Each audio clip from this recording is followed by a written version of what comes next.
नमस्कार, मैं हूं दीपक कुमार पांडे और आज करने वाला हूं बड़ा खुलासा। जातिवाद का असर राजनीति से हटकर अब जनता से हटकर अधिकारियों तक पहुंच गया है, जिसकी एक बानगी देखने को मिली है और यह बानगी आप इस बड़े खुलासे में देखेंगे।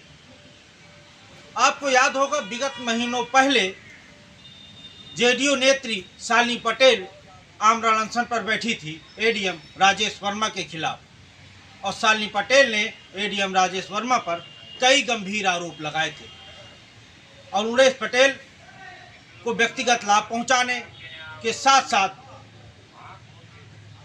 भ्रष्टाचार में लिप्त होने के आरोप लगाए थे। उसी दौरान अरुणेश पटेल और एडीएम राजेश वर्मा के संबंधों की कई तस्वीरें वायरल हुई थी। वहीं शालिनी पटेल ने कमिश्नर से शिकायत भी की थी, जांच की मांग की थी और वह जांच आज भी चल रही है। लेकिन अचानक एक डीड सामने आई, पार्टनरशिप डीड। यह डीड है Shiv Krishna diagnostic centre Narayani Kartal road का, जिसमें 4 लोग पार्टनर हैं।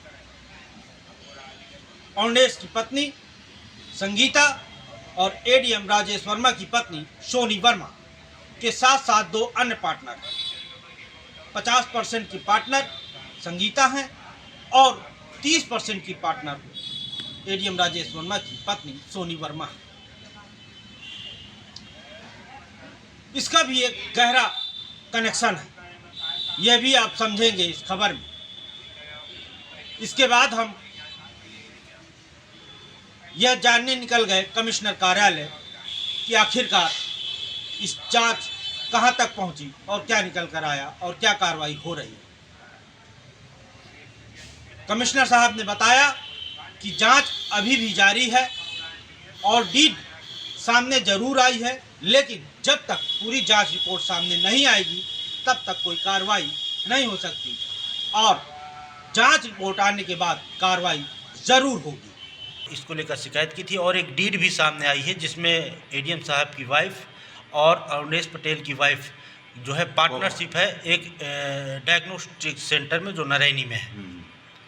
सर, इस पर क्या? देखिए, ये तथ्य जानकारी मतलब कि उन्होंने कंप्लेंट तो किया है और इसकी हम जांच करवाएंगे। जांच करवा के और इसकी हम जब रिपोर्ट आएगी तब इस पर जो भी उचित जो भी कानून सम्मत होगा वो कार्रवाई की जाएगी। अगर गैर कानूनी है तो डेफिनेटली उस पर कार्रवाई होगी।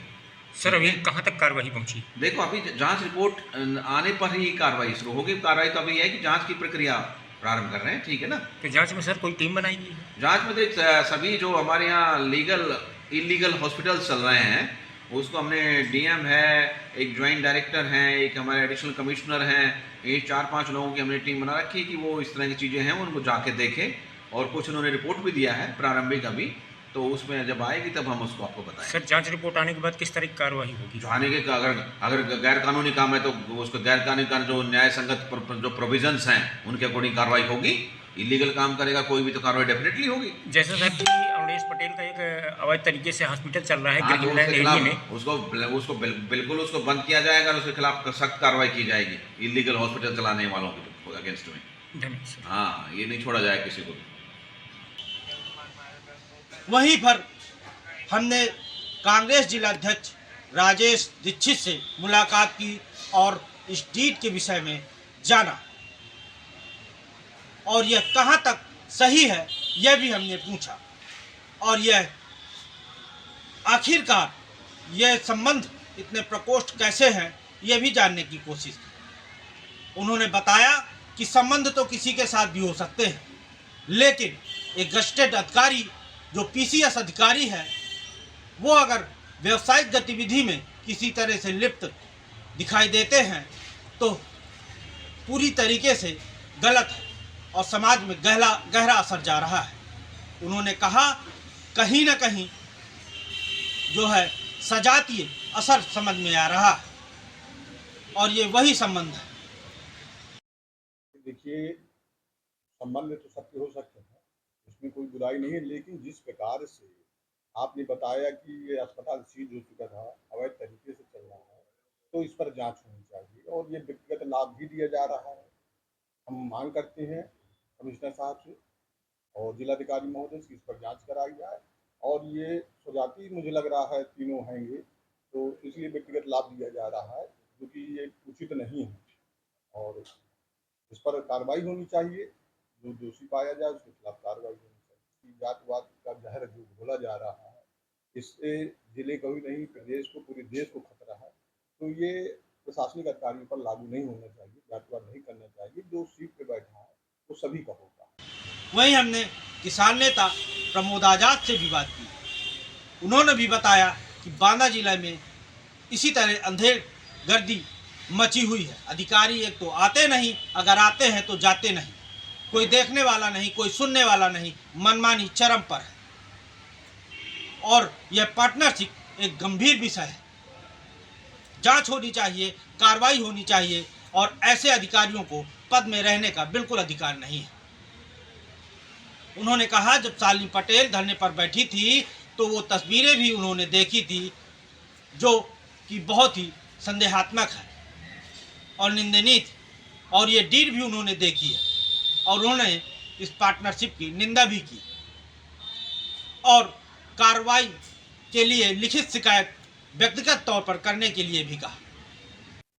कुछ नहीं, एक्चुअली में क्या है कि ये बुंदेलखंड खासकर बांदा का दुर्भाग्य है। पहले तो बांदा में कोई अधिकारी आना नहीं चाहता अपनी पोस्टिंग के लिए, और आ गया तो यहाँ से जाना नहीं चाहता है। अब एडीएम, चूंकि एडीएम विवादों में हैं, काफ़ी महीने से हम सुन रहे हैं। हालांकि उनको या पहले सिटी मजिस्ट्रेट एसडीएम रहे यहाँ, प्रोन्नत हुआ तो उनका प्रमोशन शायद मैंने सुना था कि फतेहपुर हो गया था, लेकिन कुछ कारणों से अपना जैसे भी हो, अपनी पहुँच के कारण या सरकार की जो भी मंशा और व्यवस्था रही हो, बांदा में ही एडीएम हो गए हैं।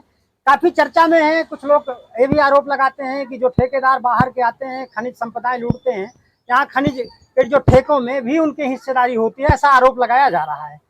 रही बात डीड की, तो यहाँ बिजनेस करते हैं तो कोई वो गलत बात नहीं है। वो पहले भी शालिनी पटेल जी बैठी थी धरने में, आरोप लगाया था कि संगीता नर्सिंग होम, क्या नाम है उनका, जो अरुणेश पटेल जी का जो नर्सिंग होम है, उनकी हिस्सेदारी है और उसकी जांच की मांग की गई थी। श्रीमान कमिश्नर साहब बांदा और शायद ने लेटर भी शासन को लिखा था कि इनकी जांच कराई जाए, क्या है, इनके कॉल रिकॉर्ड निकाले जाए, लेकिन सत्ता और उसके पहुंच पे सब कुछ नहीं हो पाता है। रही बात अभी जो डीड हुई है, तो मैंने भी सुना है कि एक डायग्नोस्टिक सेंटर है बघेला बारी के आसपास कहीं है, उसमें एडीएम साहब की पत्नी जाने सोनी क्या नाम है, ऐसे वो नाम है, और उसमें वो डीड में 3 लोग साझीदार हैं। कोई तिवारी जी हैं और संगीता जी हैं जो अरुणेश जी की पत्नी हैं, और एडीएम साहब राजेश कुमार जी की पत्नी हैं।